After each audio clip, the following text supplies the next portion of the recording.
Shalom teman-teman yang terkasih di dalam Tuhan.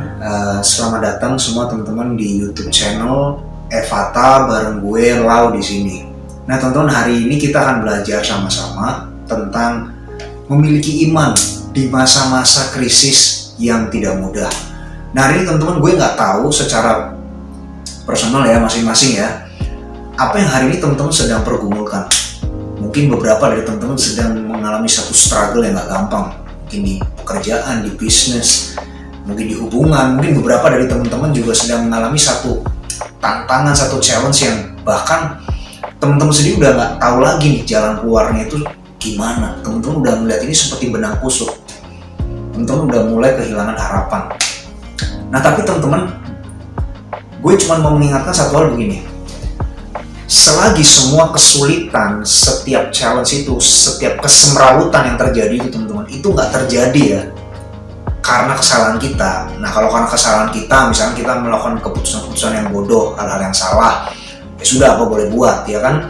Karena apa yang kita tabur itu yang kita tuai ya kan. Kita harus fair, kita bayar konsekuensinya, minta kekuatan dari Tuhan untuk kita bisa selesaikan itu semua dengan baik. Nah tapi selagi teman-teman sadar nih, teman-teman sedang tidak melakukan kesalahan apapun, ya kan? Teman-teman sedang ada di dalam jalan-jalan Tuhan, teman-teman sedang nggak melakukan satu tindakan kriminal, kejahatan dalam bentuk apapun. Teman-teman sudah berusaha untuk menjadi pribadi yang bertanggung jawab, excellent di dalam pekerjaan, di dalam studi, apapun yang hari ini teman-teman kerjakan, yang teman-teman percayakan oleh Tuhan, teman-teman itu sungguh-sungguh di sana. Dan teman-teman juga nggak buka celah untuk iblis itu menggocok hidup teman-teman. Teman-teman, kalau teman-teman ada di kondisi seperti itu, teman-teman nggak usah usah, tenang aja. Nah, kenapa gue mau ngomong kita tenang aja? Karena gini, teman-teman coba pelajari setiap tokoh-tokoh elit yang ada di Bible, termasuk kesaksian orang-orang yang teman-teman dengar nih. Ya, coba teman-teman lihat, ada satu pattern yang sama loh. Yaitu apa? Sebelum Tuhan itu memuliakan mereka, itu selalu loh, Tuhan izinkan mereka tuh masuk di dalam satu masalah, satu kemustahilan yang secara akal manusia itu tuh nggak mungkin bisa dipecahkan. Selalu. Nah contoh, gue akan ambil satu contoh ya, kasus Abraham. Nah gue yakin ya, Abraham ini udah cukup familiar lah. Teman-teman udah tahu, Abraham itu dikenal sebagai bapak banyak bangsa, ya kan? Tapi hari ini yang mau gue share adalah seperti ini, kisah perjalanan Abraham itu loh, ketika dia itu menanti-nantikan Ishak. Wah itu luar biasa. Nah teman-teman tahu nggak? Ya di Kejadian yang ke-12 ayat 1 sampai yang ke-4. Jadi kalau teman-teman baca, disitulah Tuhan itu pertama kali memberikan satu janji nih ke Abraham. Janjinya apa? Bahwa Abraham itu akan menjadi bangsa yang besar. Tapi apa yang ironis dari itu teman-teman? Gimana jadi bangsa yang besar? Abraham itu sudah memasuki usia ke-75 tahun.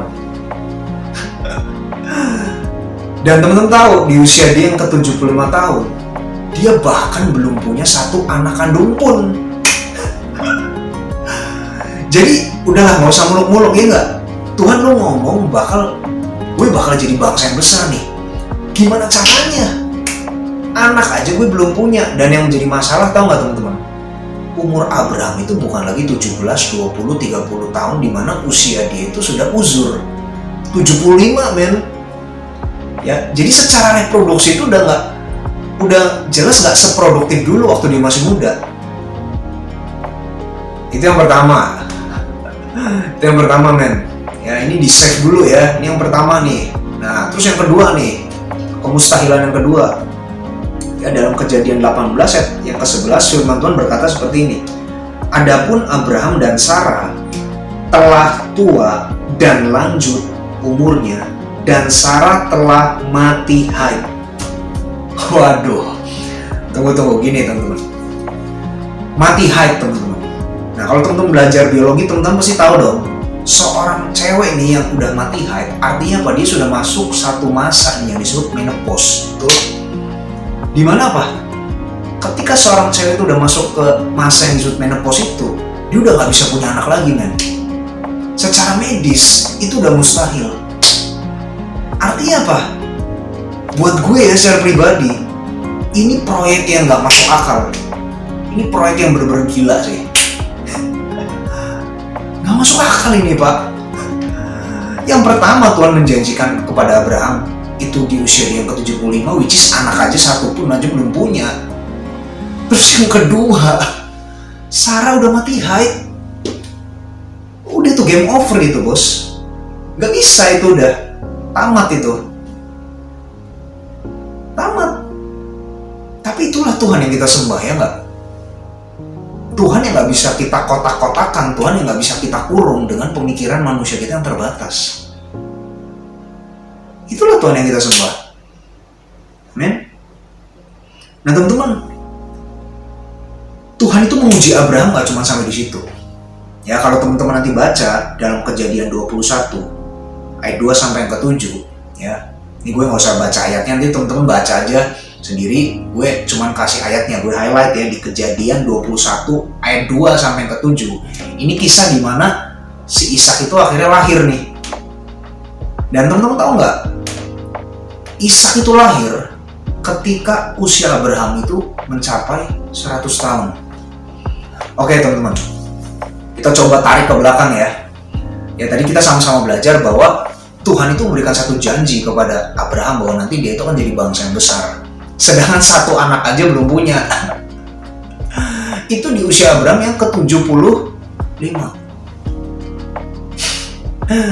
Lalu Ishak itu lahir sebagai anak kandung Abraham itu di usia Abraham yang mencapai 100 men. Artinya apa? Artinya Abraham harus menanti penggenapan janji Tuhan itu selama 25 tahun, bos. Ya ini bukan 25 menit ya, bukan 25 detik loh. 25 tahun men. Gila nggak? Wah, suffering guys. Nggak enak loh menanti suatu kepastian yang kita itu nggak tahu ujungnya kemana, ya nggak? Emang Tuhan ngomong ke Abraham, oh tenang aja bro, nanti di usia lu yang ke-100 Ishak itu bakal lahir. Tuhan nggak ngomong apa-apa men. Tuhan cuma kasih tahu janji nih ke Abraham bahwa nanti lu bakal jadi bangsa yang besar. That's it. Gokil nggak? Gue aja nggak kebayang. Lemes itu. 25 tahun pak. Kalau gue jadi Abraham mungkin gue udah pingsan pak. Nggak sanggup. Udah hopeless. Kenapa? Abraham harus menghadapi satu realita dong. 25 tahun itu nggak sebentar. Dia melihat fisiknya makin merosot, ya nggak? Dia makin tua. Ditambah lagi dia harus mendapati satu fakta yang nggak bisa dia sangkal. Skakmat ini menurut gue. Dia lihat istrinya sendiri aja udah putus asa karena istrinya udah mati, udah menopause. Artinya apa? Tamat. Ini project gila. Ini mission impossible. Ya nggak? Tapi itulah Tuhan yang kita sembah sekali lagi. See? Itulah Tuhan yang kita sembah. Jadi kalau hari ini teman-teman sedang menghadapi satu challenge, satu situasi, satu masalah yang bahkan teman-teman sendiri itu nggak tahu jalan keluarnya, selagi ya garis bawahi, selagi semua itu terjadi bukan karena kesalahan teman-teman nih, tapi karena benar-benar Tuhan itu mengizinkan proses itu terjadi. Ya, artinya teman-teman harus bersyukur. Kenapa? Karena Tuhan sedang membawa teman-teman, membawa kita nih untuk going to the next level secara iman. Gak cuma Abraham yang mengalami ini teman-teman. Gak cuma Abraham, ya. Yusuf mengalami hal yang sama. Ya, ngerti kan Yusuf? Yusuf mendapat membuat apa? Oh, dia akan menjadi orang nomor 2 di Mesir, dia nggak? Menjadi Prime Minister of Egypt, man. Tapi realita yang harus Yusuf hadapi apa? Dia harus dijual sama saudara-saudaranya karena saudaranya iri kan sama Yusuf kan. Nggak cuma itu, Yusuf udah dijual, dia kerja bener-bener nih di rumah Potifar, dia sungguh-sungguh sampai dia dapat kepercayaan, sampai dia digoda sama istri Potifar, tapi Yusuf nggak mau berkhianat kan, dia takut akan Allah. Karena kejujuran itu justru dia dijebloskan, jadi garis kehidupannya malah makin menurun karirnya. Ya kan sekarang dia jadi apa? Narapidana. Lah katanya jadi perdana menteri Tuhan. Lah kok gua hari ini harus berakhir di penjara? Yang mana itu bukan kesalahan gue difitnah. Coba kalau teman-teman jadi Yusuf gimana? Kalau kita lihat pakai kacamata kita nih, kecewa loh. Kecewa men. Nggak cuma itu. Orang-orang yang Yusuf harapkan itu juru roti dan juru minum. Ya kan? Yang mana juru roti dan juru minum itu akhirnya kembali ke jabatannya kan di kerajaan berkat dari nubuatan Yusuf yang Yusuf terjemahkan, dan itu terjadi. Tapi setelah juru roti juru minum itu keluar dari penjara, dia melayani Fir'aun, malah mereka melupakan Yusuf.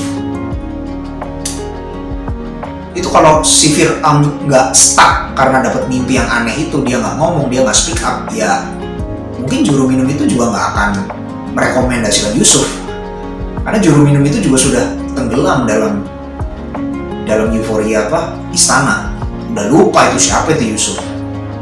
Bayangin, hopeless nggak lo kalau jadi Yusuf?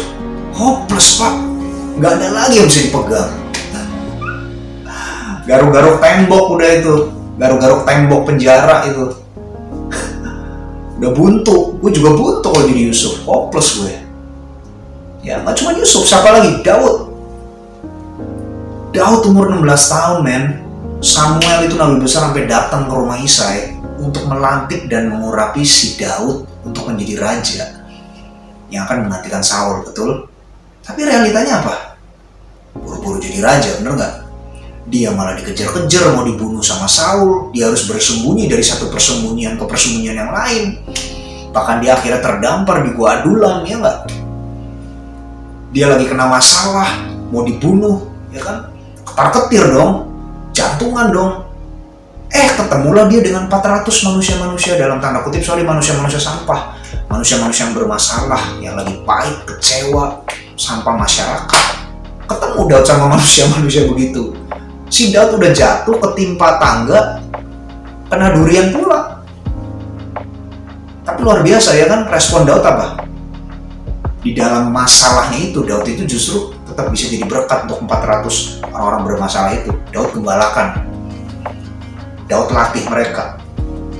Coba kalau kita jadi Daud gimana? Bukan malah didekatkan ke tahta, malah dijauhkan. Wah, nggak nyambung ya kan? Kalau kita pakai mata jasmani kita nggak nyambung. Itulah iman, teman-teman. Itulah iman. Sih, dimana dengan segala kecarut-marutan yang ada, dengan segala kekacauan yang ada, kita tetap memutuskan untuk percaya kepada Tuhan. Itu iman. Gampang? Enggak. Bahkan sampai hari ini pun, sekalipun gue bisa share seperti ini teman-teman, jujur loh, gue juga masih belum graduation di kelas iman. Gue masih terus proses di sini. So kita sama-sama nih teman-teman untuk terus bertumbuh. Luar biasa memang firman Tuhan. Amin.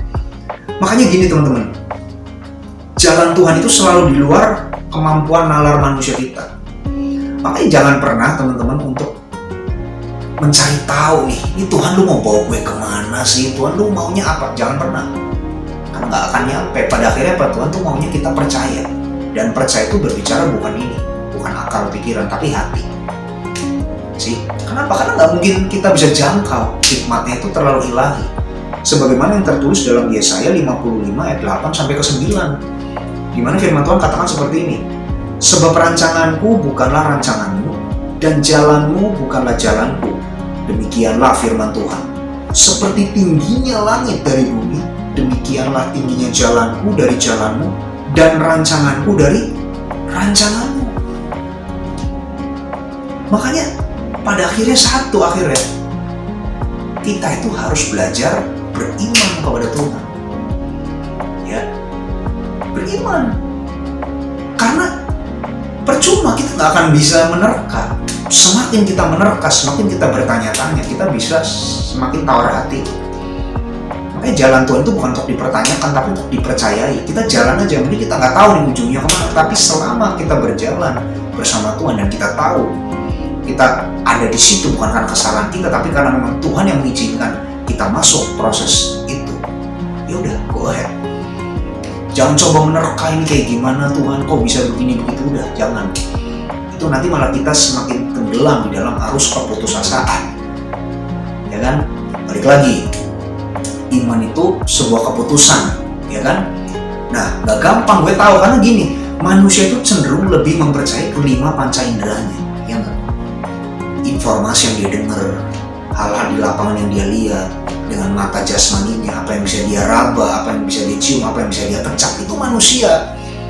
Sedangkan iman itu apa, saudara? Iman itu adalah keputusan untuk tetap mempercayai Tuhan yang tidak terlihat itu beserta jalan-jalannya yang benar-benar unpredictable itu, yang out of the box itu, lebih dari fakta yang kita lihat di lapangan, lebih dari informasi yang kita dengar, lebih dari segala sesuatu yang bisa kita cerna dengan kemanusiaan kita. Kita tetap memutuskan untuk Tuhan seberantakan apapun, kondisi sekolaps apapun, gue tetap percaya sama lu. Itu iman. Itu iman. Makanya dalam Ibrani 11 ayat 1, ya definisi iman itu apa? Iman adalah dasar dari segala sesuatu yang kita harapkan dan bukti dari segala sesuatu yang tidak kita lihat. Wow. So hari ini teman-teman enjoy aja. Kalau hari ini teman-teman tahu teman-teman sedang ada di fase-fase itu, teman-teman nikmati. Ya, bagian kita satu. Bagian kita tetap jaga hati untuk kita tidak terprovokasi oleh keadaan, untuk iman kita tidak luntur, untuk damai sejahtera kita nggak tercuri, untuk kita nggak bersungut-sungut. Kita hanya perlu melakukan yang terbaik yang bisa kita lakukan, yang bisa kita lakukan semampu yang kita bisa. Udah itu aja. Sisanya itu urusan Tuhan. Amin. Itu urusan Tuhan. Dan berita baiknya apa, teman-teman? Setiap pencobaan itu pasti ada ujungnya. Gue masih ingat ada satu statement, satu kata-kata hikmat yang gue pernah dengar dari Pastor Philip. Ini buat gue genius banget. Dia pernah ngomong kayak begini.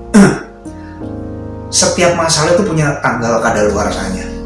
Waktu gue denger itu ya, gue jadi berpikir, iya ya bego banget ya, kenapa gue harus pikirin itu sendiri pakai kekuatan gue? Apakah dengan gue khawatir, gue memikirkan itu bisa selesai? Enggak, setiap orang itu sedang diproses dengan masalahnya masing-masing, ya enggak?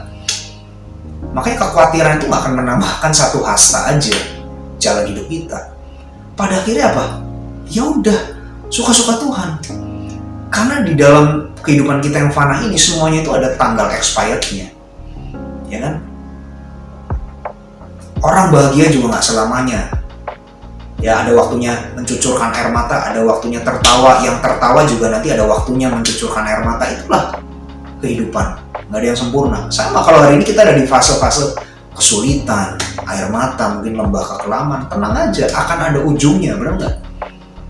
Dan tanggal kadaluarsa itu yang tahu cuma Tuhan, bukan kita, men. Karena kita nggak mampu. Yang tahu ke depan itu cuma Tuhan. Bagian kita hanya percaya. Ya, seperti apa yang Abraham lakukan, yang tertulis dalam Roma 4 ayat yang ke-18, yaitu sebab sekalipun tidak ada dasar untuk berharap, namun Abraham berharap juga dan percaya bahwa ia akan menjadi bapa bagi banyak bangsa menurut yang telah difirmankan, demikianlah banyaknya nanti keturunanmu. Bro, gue nggak tahu, sis, gue nggak tahu nih. Kondisi kita mungkin hari ini sama seperti Abraham. Kita udah gak ada lagi dasar untuk berharap. Udah gak tahu lagi nih Tuhan mau bawa gue kemana nih. Tapi hari ini teman-teman yuk sama-sama kita mau ambil keputusan. Sekalipun udah gak ada dasar lagi deh untuk kita berharap. Mungkin hari ini pintu-pintu yang selama ini kita harapkan itu jalannya malah tertutup. Mungkin orang-orang yang selama ini kita andalkan, kita mendewakan mereka, kita berpikir ini akan jadi juru selamat kita, malah orang ini menghilang dari peredaran one by one. Udah gak ada dasar. Tapi kalau hari ini kita ada di siklus itu, yuk teman-teman, kita mau belajar seperti Abraham untuk Tuhan. Gue menyerahkan hidup gue ke dalam tangan lu, dan kasih gue kekuatan Tuhan untuk gue tetap mempercayai lu tanpa syarat. Dengan kekuatan gue sendiri gue gak mampu Tuhan, gue gak sanggup. Tapi gue percaya ada kasih karunia Tuhan dan Roh Kudus sebagai penolong yang akan memampukan gue untuk tetap percaya di dalam situasi-situasi yang gak gampang. Yuk teman-teman, terus melangkah. Jangan sampai putus hubungan kita dengan Tuhan. Apalagi lari ke dosa. Karena itu gak akan solve apapun, itu akan semakin memperparah keadaan. Amin. So hari ini teman-teman, gue selesai dengan message gue ini dan gue berharap Setiap teman-teman yang mendengarkan ini, teman-teman bisa mendapatkan satu pencerahan, ada satu kekuatan dari Tuhan. Dan gue meyakini satu hal bahwa bukan satu kebetulan kalau teman-teman hari ini dengar message ini. Artinya apa? Tuhan sayang teman-teman, dan Tuhan cuma pengen ngomong bahwa ini belum selesai. So hari ini teman-teman, yuk sama-sama kita tetap lanjutkan perjalanan. Kapan ujungnya, endingnya itu mau dibawa kemana, itu urusan Tuhan. Bagian kita tetap setia, jaga hati, lakukan yang terbaik. Karena percayalah teman-teman bahwa gak selamanya langit itu mendung, gak selamanya kegelapan itu menyelimuti, karena habis gelap terbitlah terang. Thank you guys buat waktunya. God bless everyone. Jesus love you. Bye.